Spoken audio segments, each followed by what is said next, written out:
Hi, tonight I'm going to demonstrate how to prepare fabric fibers to do a burn test. Many times, this is the difference between finding out the right information or still guessing after you burn it and go, well, that didn't give me results. So I have gathered 3 different fibers, and I'm using tweezers, and I have a little candle, and I have tin foil set up.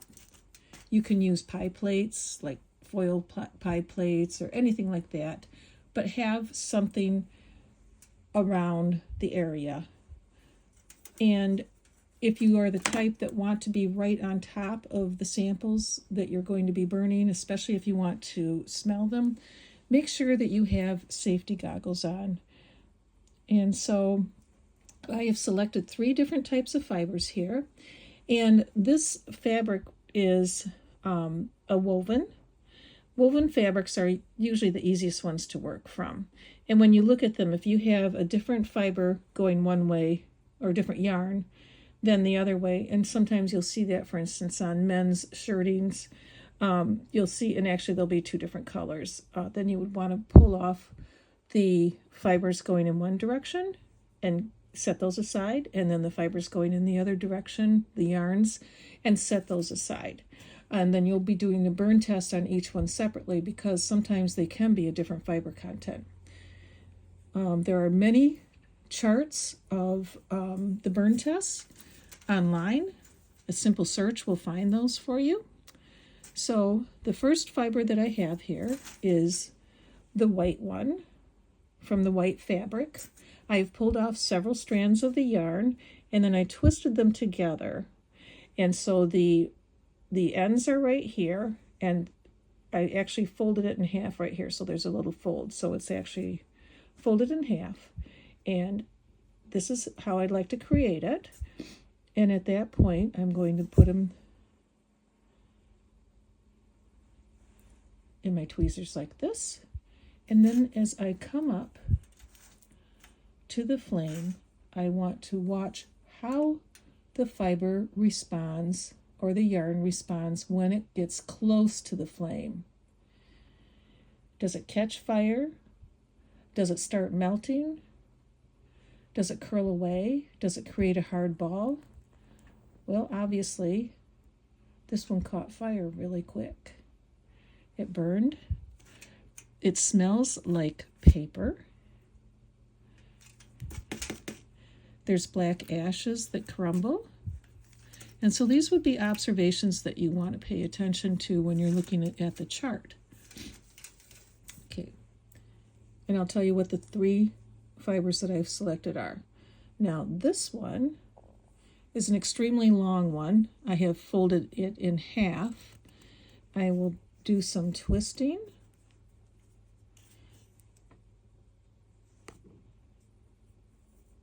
And I'm going to hold it so you can see this is a very long fiber. So again, I'm going to see, how does it come up? Does it hold the flame? Yes or no? Or does it extinguish? It extinguishes. Does it create a hard bead? I'll know that when I take it out. What does it smell like? This one smells like human hair.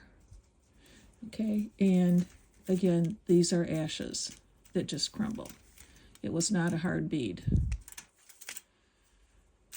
The next one is also a very long fiber, and if it's the yarns, that's fine too. I always just like to roll them together, like you're seeing me do here, whether they're yarns that I pull off or they're the loose fibers like these are.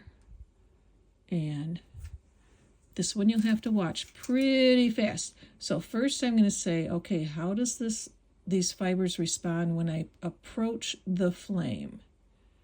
Are they curling away? Yes, they are. Okay, is it going to hold a flame? Yes, it is.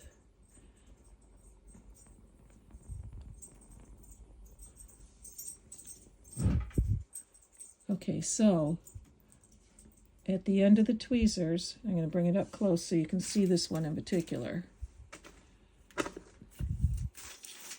it melted into a hard bead. Okay, that's a very hard bead, and it's hard. I cannot crush it. So when I was approaching the flame, it started to curl away, and as I continued to keep bringing it up into the flame, and I'm holding it parallel to my surface. I'm not holding it up above like this. This will give you a false reading on it. So when I came up to it, it created a very hard bead. The 3 fibers that I just demonstrated to you, the white one is 100% cotton. The black one is 100% alpaca, which is in the wool family. And so it would react similar to sheep's wool, where it will not carry the flame. It's a protein fiber. And the aqua shiny one here in my fingers right now is nylon.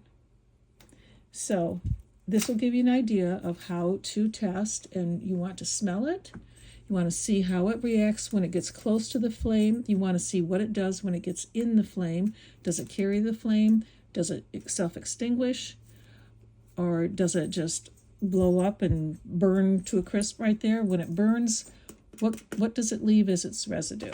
So those are the types of things you want to pay attention to. So you may have to burn more than one time, but that will help you identify the fiber content of the fabrics that you wish to work on. Now, if you're working with a knit fabric, it depends on the structure of the knit, whether you can get some fibers off from that. You may have to cut extremely thin pieces of the fabric itself and hold it that way up next to the flame. And knit fabrics, there are different types of knit structures. Some you can unravel just like pantyhose would have a run in them.